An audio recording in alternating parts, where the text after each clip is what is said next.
કેમ છો વિદ્યાર્થી મિત્રો? મજામાં ને? આજનો આપણો વિષય છે ગણિત ધોરણ 5 પ્રકરણ 3 કેટલા ચોરસ. બરોબર. હવે તમે આગળના બે પ્રકરણ વિશે ભણ્યા, પુનરાવર્તન વિશે ભણ્યા, ઘરે એની પ્રેક્ટિસ કરી હશે. ના કરી હોય તો તમે ઘરે દાખલા ગણજો અને ફરીથી એનું પુનરાવર્તન કરશો તો તમે મેથ્સના માસ્ટર બની જશો અને 100 માંથી 100 કે 50 માંથી 50 માર્ક્સ પણ આવશે. પણ એના માટે ઘડિયા આવડવા જરૂરી છે. 20 સુધીના ઘડિયા બધાએ તૈયાર કર્યા? અડધા કહેશે હા, અડધા કહેશે ના. તો તૈયાર કરવાના છે. 20 સુધીના ઘડિયા બધાને આવડવા જોઈએ. વર્કશીટ આવશે તો વર્કશીટમાં પણ તમારા સારા અક્ષરે જવાબ લખેલા હોવા જોઈએ. ગણતરી માંગી હોય ત્યાં ગણતરી કરવાની છે. ધ્યાન રાખજો. હવે આપણે શરૂઆત કરીશું કેટલા ચોરસ. બરોબર. તો તમારી ટેક્સ્ટબુકમાં તમને આવી એક આકૃતિ દેખાય છે. હવે એમાં તો ખાલી મીંડા જ દેખાય છે. બરોબર. શૂન્ય નાના નાના ટપકા કરેલા દેખાય છે. પણ ટપકામાંથી મેં તો આકૃતિ તૈયાર કરી નાખી છે તમને સમજાવવા માટે. હા, તમને વિચાર થશે કે અમારી બુકમાં તો ખાલી ટપકા છે ને મેં તો અહીંયા લાઈનો દોરી નાખી છે. એવું કેમ? તો હું સમજાવીશ. ચલો તમારી પાઠ્યપુસ્તકમાં જુઓ અને પાઠ્યપુસ્તકમાંથી પછી અહીંયા ધ્યાન આપવાનું તો હું સમજાવું છું. ચલો કે કેટલા ચોરસ. હવે બિંદુઓમાંથી બનાવેલ કાગળ પરના લાલ ચોરસની બાજુનું માપ માપો.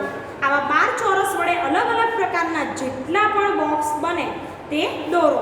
કેટલા ચોરસ વડે? 12 ચોરસ. યાદ રાખજો, 12 ચોરસ વડે. પહેલાં તો તમને એક ચોરસ એટલે શું સમજાવું. અહીંયા જો તો પહેલું છે આ જે બોક્સ છે એ એક ચોરસ કહેવાય. હું અહીંયા ચોક વડે થોડું હાઇલાઇટ કરીશ. આ જે છે એ શું છે? એક ચોરસ. એવા 12 ચોરસ વડે કેટલા બને છે બોક્સ એ જોવાના છે. તો શરૂઆત કરીશું. સૌપ્રથમ આ તમને ખબર પડી ગઈ કે એક ચોરસ બરોબર એ 1 સેન્ટીમીટર જેટલું હોય. માપ અલગ અલગ માપ પણ હોય છે. તો આમાંથી કેટલા બનશે તો મેં અહીંયા ઓલરેડી ડ્રો કરીને રાખ્યા છે. તો તમે જોઈ શકશો. હું તમને લંબાઈ અને પહોળાઈ વિશે સમજાવીશ કે અહીંયાથી શરૂ કરીશું તો આ અને આ એવા બોક્સ ગણો. 1 2 3 4 5 6 7 8 9 10 11 અને આ 12. તમે અહીંયાથી ગણો 1 2 3 4 5 6 7 8 9 10 11 અને 12. તો 12 ચોરસ બન્યા. હા, એવી જ રીતે નીચે જુઓ તો 1 ફરીથી 2 આ 3 4 5 6 7 અહીંયા 8 અહીંયા 9 અહીંયા 10 આ 11 અને આ 12.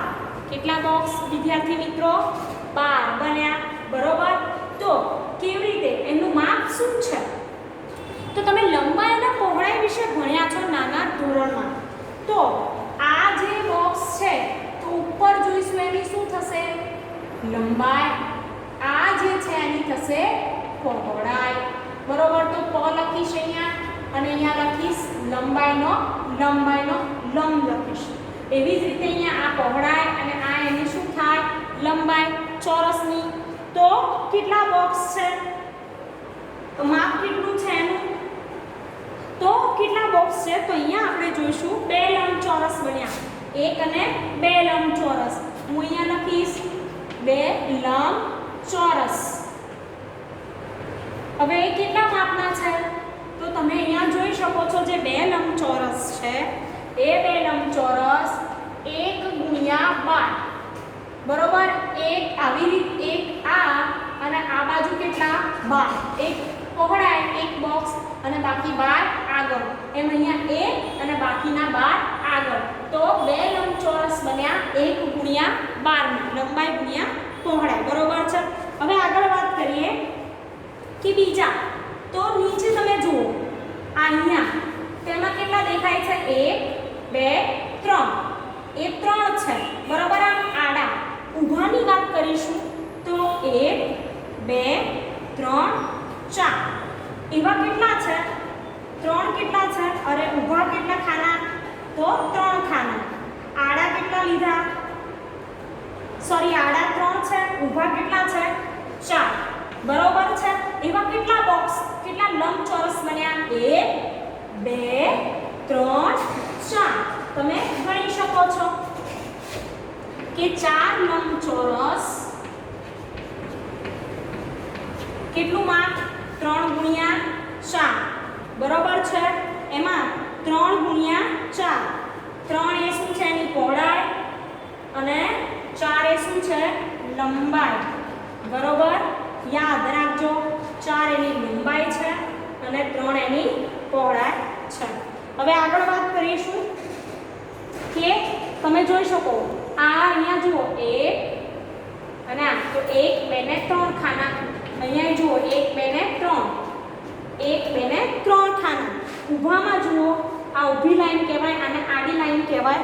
ઊભી લાઈનમાં તમે 1 2 3 4. બરોબર, 1 2 3 4 બને છે. 1 2 3 4, 1 2 3 4. અને ઊભા આમ જોઈશું આડા તો 1 2 ને 3. તો 3 ગુણ્યા 4 એવા કેટલા બન્યા? 4. 1 2 3 ને 4 લંબચોરસ. આને કહેવાય લંબચોરસ. તમે જોશો અહીંયાથી ચાલુ કરીશું તો અહીંયા સુધી ઉપર લઈશું. આ ખાસું બને છે લંબચોરસ. એવા કેટલા? 4. અહીંયાથી ડ્રો કરીશું 4. આ ટોટલ 4 લંબચોરસ. હવે અહીંયા 2 લંબચોરસ 1 ગુણ્યા 12 ના છે, અહીંયા 3 ગુણ્યા 4 ના છે.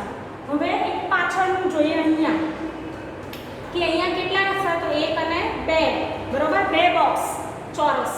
અને આડા ઊભા ચોરસ ગણીએ 1 2 3 4 5 6. કેટલા ચોરસ થાય ઊભામાં? 2. આમ જોવાનું, ચોરસ એટલે આ 2 3 4 5 6. એવી રીતે અહીંયા ગણો તમે. 6 બન્યા 12. બરોબર, 1 2 3 4 5 6 બોક્સ. અને અહીંયા ઉપર કેટલા ગણીશું? તો 1 અને 2 બોક્સ. 1 અને 2 બોક્સ. તો આ એક લંબચોરસ છે, એનું માપ શું લખીશું? કેટલા ચોરસથી બને? તો 2 ગુણ્યા 6 થી. કેટલાથી? 2 ગુણ્યા 6 થી. યાદ રાખજો, ઉપર 2 ચોરસ આડા અને ઊભા કેટલા ચોરસ? 6 ચોરસ. યાદ રહેશે કે નહીં રહે વિદ્યાર્થી મિત્રો? તમારે ગણતરી કરી જોવાની છે. હવે તમે જેટલા લંબચોરસને અહીંયા બનાવીને જોયા, તમે આ 2 બન્યા, આ 4 બન્યા નીચે અને આ બાજુ 1. તો તમારી પાઠ્યપુસ્તકમાં છે કે દરેક લંબચોરસ 12 સમાન ચોરસમાંથી બને છે. કેવી રીતે? તો 1 ગુણ્યા 12 કરો તો પણ જવાબ આવશે 12. 3 ગુણ્યા 4 કરો તો પણ જવાબ આવશે 12. અને 2 6 પણ 12. તો ટોટલ કેટલા ચોરસમાંથી બન્યા છે? 12 ચોરસ. કેટલા ચોરસ? 12 ચોરસ. તો પ્રશ્ન છે કે તમે કેટલા લંબચોરસ બનાવી શક્યા? તો હવે લંબચોરસ બનાવવા માટે ઉપરના 2, નીચેના 4 અને કેટલા છે? 1. તો અહીંયા સરવાળો કરીશ લંબચોરસનો. કેટલા? 2 1 વત્તા કેટલા છે? 4. તો 2 ને 3 વત્તા 4 બરાબર 7. આપણે કેટલા લંબચોરસ બનાવી શક્યા? 7 લંબચોરસ બનાવી શક્યા. હવે જો સમાન ચોરસ કેવા છે? એક સરખા 12, પણ તેની હદની લંબાઈ બધી કેવી છે? અલગ અલગ. તો વિદ્યાર્થી મિત્રો, હદની જે લંબાઈ છે એ લંબાઈને પરિમિતિ કહેવાય છે. પરિમિતિ એટલે શું? તો જે હદની લંબાઈ છે, બરાબર, એ લંબાઈને તેને શું કહેવાય? પરિમિતિ. હવે હું આ લૂછીશ અને તમને આગળ સમજાવીશ.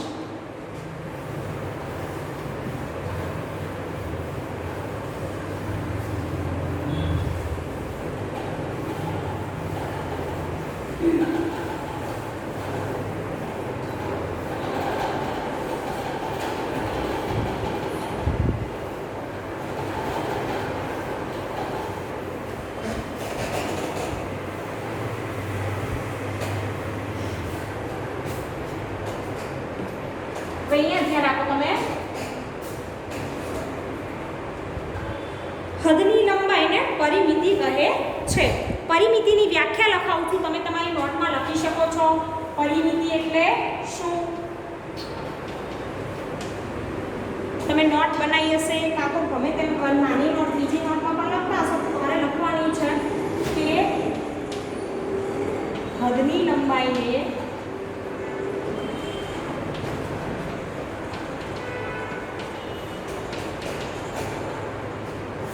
પરિમિતિ કહે છે. બરાબર. હવે આગળ વાત કરીશું. તમારી ટેક્સ્ટબુકમાં જુઓ કે કયા લંબચોરસની પરિમિતિ સૌથી વધારે. હવે સૌથી વધારે પરિમિતિ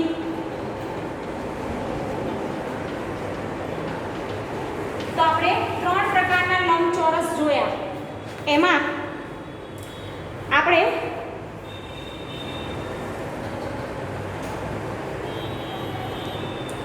જે 12 ચોરસ વાળું જોયું હતું, બરોબર છે, એવા 2 લંબચોરસ હતા. એની પરિમિતિ કેવી હશે? વધારે. તો લંબચોરસની પરિમિતિ માટે આપણે શું સૂત્ર લખીશું? 2 ગુણ્યા લંબાઈ વત્તા પહોળાઈ. આ સૂત્ર તમે નાના ધોરણમાં ભણ્યા હશો કે 2 ગુણ્યા લંબાઈ વત્તા પહોળાઈ. આ શું છે? પરિમિતિનું સૂત્ર. બરોબર છે. એવી રીતે ના ભણ્યા તો તમે એવી રીતે ભણ્યા હશો, લંબાઈ વત્તા પહોળાઈ વત્તા લંબાઈ વત્તા પહોળાઈ. આવું પણ સૂત્ર ભણ્યા હશો. લંબચોરસની વાત છે એટલે આવું આવશે. ચોરસ હોય તો લંબાઈ ગુણ્યા લંબાઈ આવે. બરોબર, યાદ રાખજો. સોરી, લંબાઈ વત્તા લંબાઈ આવશે, ગુણ્યા ને લંબાઈ વત્તા લંબાઈ આવશે. અને 2 ગુણ્યા L પણ કહી શકાય.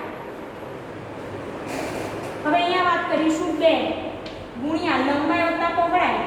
તો આપણે જે 12ની વાત કરી હતી, તો તમે તમારી ટેક્સ્ટબુકમાં જોઈ શકો છો. એમાં જે 12 બોક્સ હતા એમાં લંબાઈ કેટલી હતી? 12 અને પહોળાઈ હતી 1. તો 12 + 1, આ 12 શું લીધું? એ લંબચોરસની લંબાઈ અને પહોળાઈ 1. તો 2 ગુણ્યા 12 + 1 કેટલા થાય? 13. 12માં 1 ઉમેરીએ તો શું થાય? 13 જવાબ મળે. હવે એ 13 ને કેટલા વડે ગુણવાના? 2 વડે. તો તમને ગુણાકાર આવડવો જોઈએ, એના માટે ઘડિયા આવડવા જરૂરી છે. તો 13 ને કેટલા થાય? 36. તો આ શું થાય? પરિમિતિ.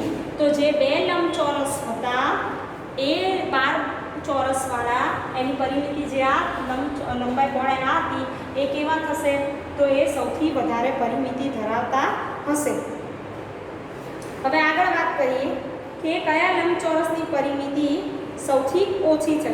પણ એ સિવાય બીજું એક લંબચોરસ પણ હતું. ત્રણેયની બીજાની વાત કરીશું. એની હું તમને ખાલી સમજણ આપીશ કે બીજા લંબચોરસનું જે 2 ગુણ્યા 6 હતું માપ, બરોબર, એના માટે વાત કરીશ તો 2 ગુણ્યા લંબાઈ વત્તા પહોળાઈ. તો એમાં 2 ગુણ્યા હું લઈશ 6, એની લંબાઈ પહોળાઈ 13. તો 2 ગુણ્યા 6 વત્તા 2 કેટલા થાય? 8. તો 16. આ બીજે એક હતી 2 ગુણ્યા 6 વાળું એક લંબચોરસ હતું જે, એની પરિમિતિ શોધી.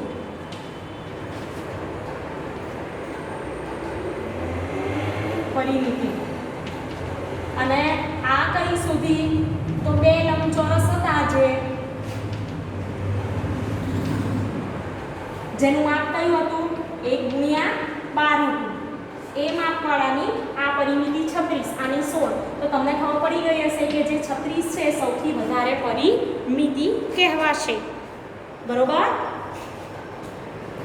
હવે આગળ જોઈશું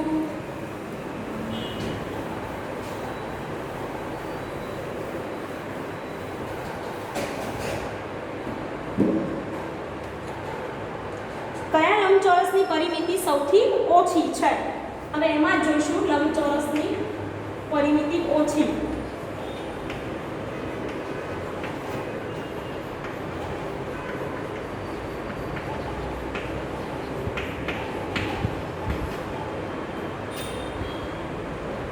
બરોબર. તો હવે કયું લંબચોરસ બાકી રહ્યું? તો આપણે એક લંબચોરસ લીધું હતું, એ હજુ બાકી છે. બરોબર છે કયું તો 4 નીચેના જે બોક્સ હતા પહેલા સૂત્ર લખી દઈશું 2 ગુણ્યા લંબાઈ વત્તા પહોળાઈ. હવે એમાં કયું લઈશું આપણે વિદ્યાર્થી મિત્રો તો 3 ગુણ્યા જે 4 નું માપ હતું એવા કેટલા હતા 4 લંબચોરસ યાદ છે ને તમે તમારી ટેક્સ્ટબુકમાં દોરી હશે આકૃતિ કે નોટમાં તો ખબર પડી જશે. તો વિદ્યાર્થી મિત્રો અહીંયા જુઓ 2 ગુણ્યા લંબાઈ કેટલી 4 પહોળાઈ કેટલી 3. તમારે લંબાઈ અને પહોળાઈમાં ખાસ ધ્યાન આપવાનું છે. તો 2 ગુણ્યા 4 ને 3 નો સરવાળો કરવાનો છે. નિશાની જોવાની હા સરવાળો છે કે ગુણાકાર. તો 4 + 3 7 તો 7 દુ 14. તો સૌથી ઓછી પરિમિતિ કયાની આવશે 3 ગુણ્યા 4 નું જે માપ હતું એમાં 4 લંબચોરસ હતા એની પરિમિતિ કેવી છે સૌથી ઓછી. હવે આગળ વાત કરીએ ટિકિટનું માપ. તમારા પાઠ્યપુસ્તકમાં જુઓ ટિકિટનું માપ આપેલું છે એમાં તમારે જોવાનું છે તો એમાં પણ ટિકિટ દોરેલી છે. એ ટિકિટ દોરેલી શેમાં છે બોક્સમાં દોરી છે ચોરસ. તો તમારે ટિકિટમાં જેટલા ચોરસ હોય એટલા ગણતરી ચોરસની કરવાની છે. બરોબર. હવે અહીંયા જોશો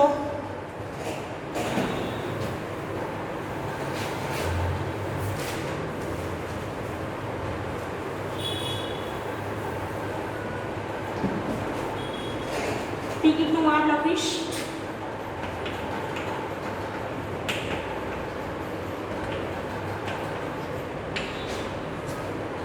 ઓકે. હવે જુઓ પ્રશ્ન જોઈશ ડાયરેક્ટ કે ટિકિટ એ દ્વારા 1 સેન્ટીમીટર બાજુવાળા કેટલા ચોરસ ઢંકાય છે. હવે ટિકિટ એ જુઓ તમે બધા બરાબર. ટિકિટ એ જોઈ ક્યાં છે તો ઉપર ભારત ઇન્ડિયા ટાઈગરવાળી જે ટિકિટ છે એ શું છે ટિકિટ એ. એવા 1 સેન્ટીમીટર બાજુવાળા કેટલા ચોરસ તો તમે મારી સાથે ગણતરી કરો. હું બોર્ડ પર દોરીને બતાવીશ.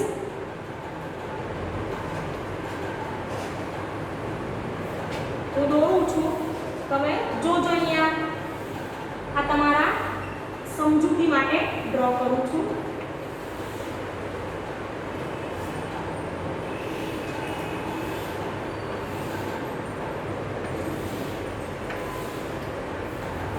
તો આ છે ટિકિટ એ બરોબર.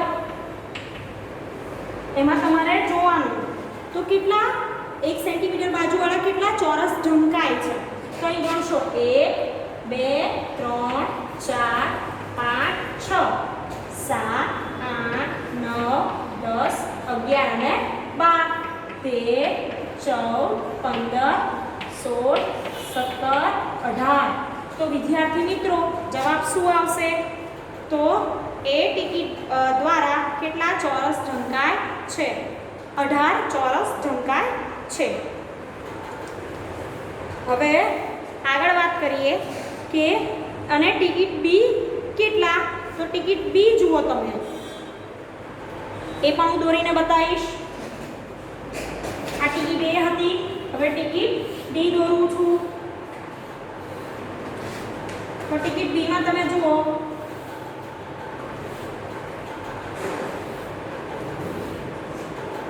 તો તમે ગણતરી કરો મારી સાથે કેટલી થાય 1 2 3 4 5 6 7 8. તો આ બી ટિકિટ છે એ બી ટિકિટ કેટલા એ ટિકિટ 18 તો બી ટિકિટ 8 બરોબર છે. તો બી ટિકિટ 8 ચોરસ ઢંકાય છે. હવે બી છે કઈ ટિકિટનું ક્ષેત્રફળ સૌથી વધારે તો તમને તરત જોઈને ખબર પડી જાય બધી ટિકિટના ચોરસ. હવે તો તમને ગણતા આવડી ગયા હશે.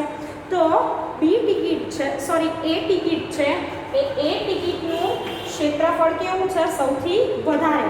હવે ક્ષેત્રફળ એટલે શું તો જે આ ટિકિટ છે જેટલી જગ્યા રોકે બરોબર જેટલા ચોરસ રોકે એ જગ્યાને તેનું શું કહેવાય ક્ષેત્રફળ. હવે જુઓ સૌથી મોટી ટિકિટનું ક્ષેત્રફળ કેટલું છે તો આવશે 18 ચોરસ સેમી. ક્ષેત્રફળ કે તો આવું લખવાનું છે. આ એનો એકમ છે ચોરસ સેમી બરોબર છે. બીજો પ્રશ્ન વાંચી લઈ છું કે 18 ચોરસ સેન્ટીમીટર કેવી રીતે તો વિદ્યાર્થી મિત્રો શું છે લંબાઈ 6 અને પહોળાઈ કેટલી 3 તો 6 તરી 18 ચોરસ સેન્ટીમીટર. હવે આગળ જુઓ સી છે કે કઈ બી ટિકિટનું ક્ષેત્રફળ સરખું છે. તો તમે ટિકિટ ડી અને એફ જુઓ, કઈ જોવાની છે ડી અને એફ, એની ગણતરી કરો તો હું ગણીશ, તમારી ટેક્સ્ટબુકમાં ગણો તમે 1 2 3 4 5 6 7 8 9 10 11 ને 12. જે ડી ટિકિટ છે એ પણ 12 બોક્સ રોકે, 12 ચોરસ રોકે છે અને એફ ટિકિટ છે એ પણ 12. તો વિદ્યાર્થી મિત્રો ડી અને એફ છે એ બંને સરખા ક્ષેત્રફળ ધરાવે. દરેક ટિકિટનું ક્ષેત્રફળ કેટલું છે તો દરેક ટિકિટનું ક્ષેત્રફળ 12 ચોરસ સેન્ટીમીટર છે. કેટલા 12 ચોરસ સેન્ટીમીટર. અને એમાં કેવી રીતે છે તો ઉપરના ખાના ગણો તમે 1 2 3 4 બરોબર, અને નીચે 1 2 ને 3. તો તમે આમ જોશો, અહીંયા હું દોરીને બતાવું છું તમે એક ઉદાહરણ માટે ખાલી. અને આના 1 2 3 ને 4 છે. 1 2 ને 3 આવી રીતે છે અને 1 2 3 ને 4 આમ છે. તો શું કરવાનું 3 ગુણ્યા 4 12. બરોબર, 12 ચોરસ સેન્ટીમીટર જવાબ. હવે આગળ વાત કરીએ સૌથી નાની ટિકિટનું ક્ષેત્રફળ. તો વિદ્યાર્થી મિત્રો સૌથી નાની ટિકિટ કઈ દેખાય છે આકૃતિમાં ઈ. બરોબર, ઈ છે.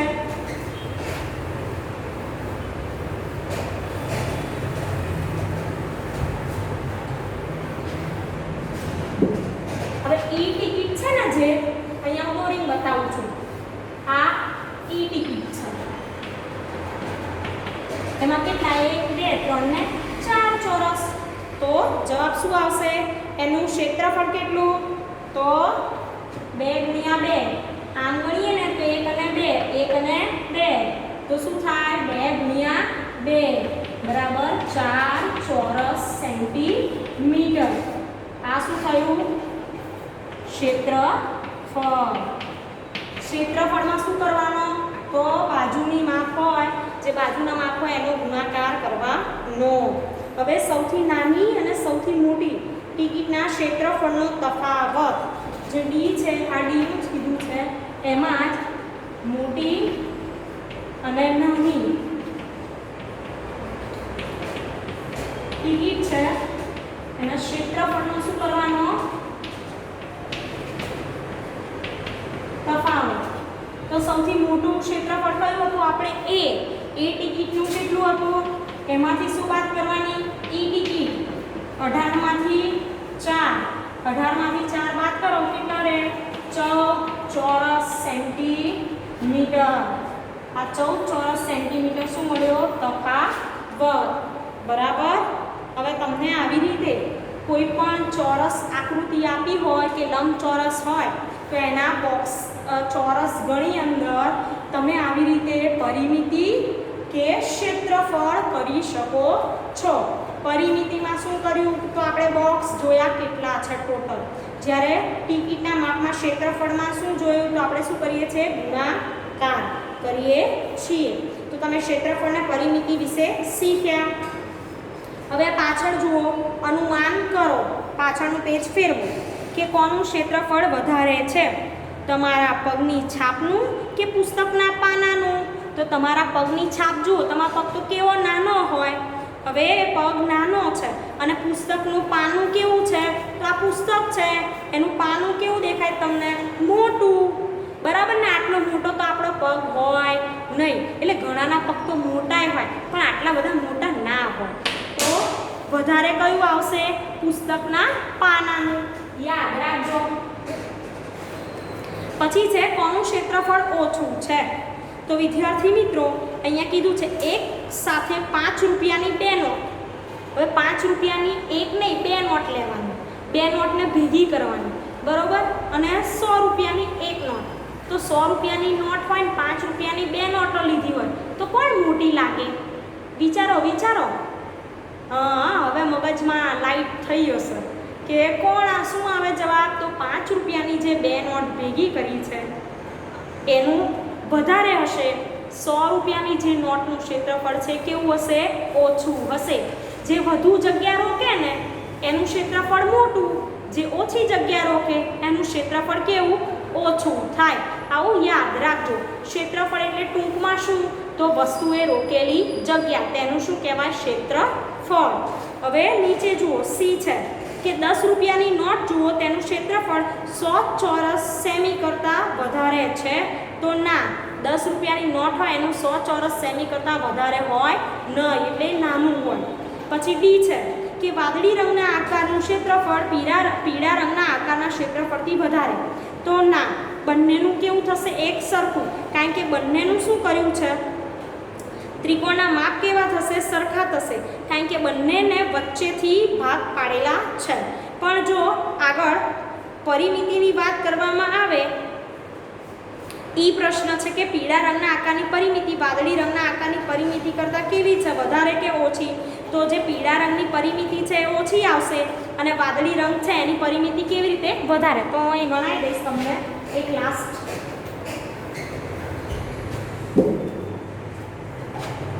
ઈ છે એની ગણતરી. પીળા રંગના આકારની પરિમિતિ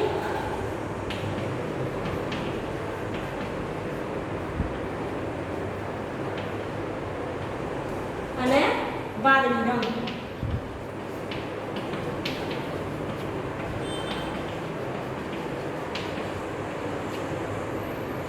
આકારની, બરોબર?